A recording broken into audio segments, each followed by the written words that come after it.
uh, Anda pengagum Elmi Murdani banget ya?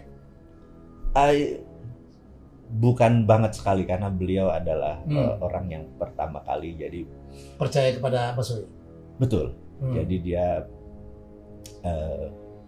di hari pertama saya berada di Indonesia, dia adalah orang yang pertama kali menyambut saya tahun 91. Waktu Anda baru pulang dari San Francisco. Anda pendidikan Anda kan bukan bidang bisnis kan? Bukan. Applied psychology. Jadi banyak orang nih, Mas Wowi ini apa sih sebenarnya? Pengusaha, ahli micro apa istilahnya? Micro expression. Micro expression, bisa hipnoterapi. Ya, karena kemudian S2-nya kan memang criminal mind and forensic investigator. Jadi kemudian kita ngambil ada short course untuk disertasi saya adalah state sponsor terrorism. Jadi disitulah saya mengenal tentang dunia terorisme 4.0 di mana disponsori oleh negara gitu ya. Kalau terorisme 1.0 adalah misalnya kayak kartel Medellin, Pablo Escobar yang menekan langsung gitu. Kalau 2.0 sudah kayak ISIS dan lain sebagainya, 3.0 udah pakai teknologi, dan 4.0 negara. Jadi state sponsor terorisme. Jadi kayak negara-negara Libya itu dikonsider sebagai state sponsor terorisme gitu. Oh gitu ya. Jadi itu yang dipelajari Mas Wowi. Itu yang dipelajari, karena itu waktu pulang Pak LB, beliau Murdani menyatakan bahwa ini orang cukup berbahaya karena waktu dulu Indonesia cuma 2 orang yang melakukan state sponsor terorisme, Pak Harto dan Pak Murdani. Jadi dia mengawasi saya, istilahnya. Dan saya waktu itu kan tidak bisa, ya karena itu kedekatan kita sama dunia shadow yang saya bilang itu, karena beliaulah yang mengajari langsung. Dan hari pertama saya ingat ditanya karena apa tugas intelijen, gitu. Saya bilang di akademi kita bilang bahwa intelijen adalah first line of defense. Jadi first line of defense ini pertahanan, garda terdepan dari sebuah pertahanan itu adalah intelijen.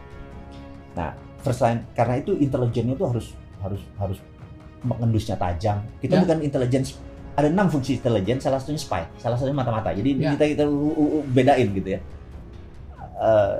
Kemudian saya bilang first line of defense, di mana garda terdepan sebuah pertahanan adalah intelijen. Jadi intelijen itu ibaratnya anjing tuh herder, buas, tajam, bengis. Bahkan sebelum bergerak pun, karena dunia pertahanan adalah eradicate threat. Ini harus dicatat nih, ini sebagai pelajaran aja, bahwa tugas pertahanan, tugas militer adalah eradicate threat, meniadakan ancaman.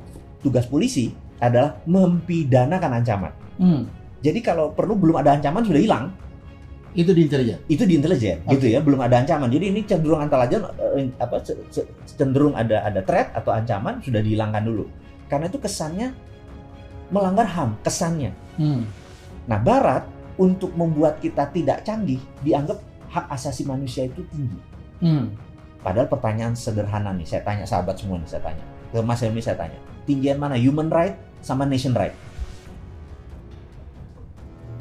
Nation right sih. Selesai.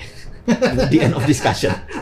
Dan itulah Pak Murdani pesan ke saya, nation right lebih tinggi, yang membuat ini Indonesia ini intact, Indonesia ini utuh, Indonesia ini ke depan menjadi bertahan 1000 tahun. Karena nation right di atas human right. Gitu. Nah, sekarang human right memang lagi didengung-dengungkan. Kita harus meet halfway. Bener nggak? Ini harus turun, ini harus naik gitu loh. Nah, inilah kita pentingnya mengedukasi, karena itu saya punya master knowledge agak berbeda nih. Itu saya terus deliver. Karena jadi, itu Mas Wowi itu memang tahunya terlalu banyak gitu. Dia ngerti terorisme. Makanya sebelum-sebelumnya dia lebih dikenal di TV itu kan, kalau ada terorisme gitu dipanggil. Saya teringat hari pertama saya duduk di bangku akademi. Kami ditanya oleh seorang jenderal bintang 4 penuh yang namanya sangat dihormati serta ditakuti di era dia berkuasa saat itu. Dia bertanya, apa tugas intelijen? Yang hadir di ruangan itu terdiam semua. Dan beliau jalan keliling-keliling dan tepat di depan meja saya dia stop dan menggebrak meja saya. Apa tugas intelijen, Mardigu? Saya dengan setengah gemetar berkata, first line of defense, garda terdepan sebuah pertahanan negara. Kelas mendadak hening dan menegak karena dia bergeming dan wajah kerasnya memerah. Bukan, katanya melotot kepada saya. Saya diam saja, namun hati kecil saya tetap bertahan pada pemahaman saya. Tugas intelijen adalah garda pertahanan yang terdepan. Kalau diibaratkan kita punya rumah di pinggir hutan, maka kita wajib punya anjing penjaga. Lalu satpam atau penjaga rumah. Anjing penjaga tadi, penginderaannya harus tajam. Mungkin kalau anjing dia diibaratkan anjing herder, galak, tajam. tajam, bengis, pengindraannya tajam, matanya bisa melihat dalam gelap dan cerdas, sehingga bisa mengantisipasi pencuri atau penjahat yang akan merampok kekayaan rumah kita. Namun sayang, sejak zaman reformasi, intelijen tugasnya hanya spy saja, seperti wartawan, bukan seperti anjing herder lagi. Ada si anjing penjaga di Indonesia ini, namun hanya anjing pudel. Penjahat pun akan komen, ini anjing apa kucing? Itulah dunia intelijen saat ini yang digembosi oleh Amerika dan IMF. Salah satunya yaitu kita tidak punya Undang-Undang Keamanan Nasional yang jauh lebih penting dari RUU KPK kemarin. Kemudian terdengar lagi suara, apa tugas intelijen? Bikin meja digebrak lagi oleh sang jenderal dan semua diam tegang. Karena kami pada diam, dia mulai dengan pidato singkat padat, tapi kami paham. Oh iya juga ya, kami terutama saya yang masih junior kala itu jadi ngeh dan paham. Itu toh tugas intelijen. Dan kalau kembali ke masa sekarang, pantas aja jadi begini negara ini karena unsur itu hilang dalam sendi bernegara. Oke, saya paham. Untung banyak orang yang tidak tahu dan tidak mau tahu apa yang dikatakan Jenderal Bintang 4 tersebut. Maka saya jadi gak ungkap deh. Kecuali ada yang mau, saya baru mau ungkapkan. Hai, kamu tahu nggak sih? Pakai Dinaran, kalian bisa beli emas dengan biaya 10.000 aja loh. Kamu bisa transaksi emas dengan sistem digital jauh lebih mudah.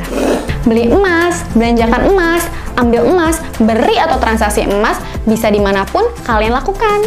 Selain itu, rupiahmu jauh lebih aman dengan underlying emas tanpa takut berkurang dan cenderung naik setiap waktunya.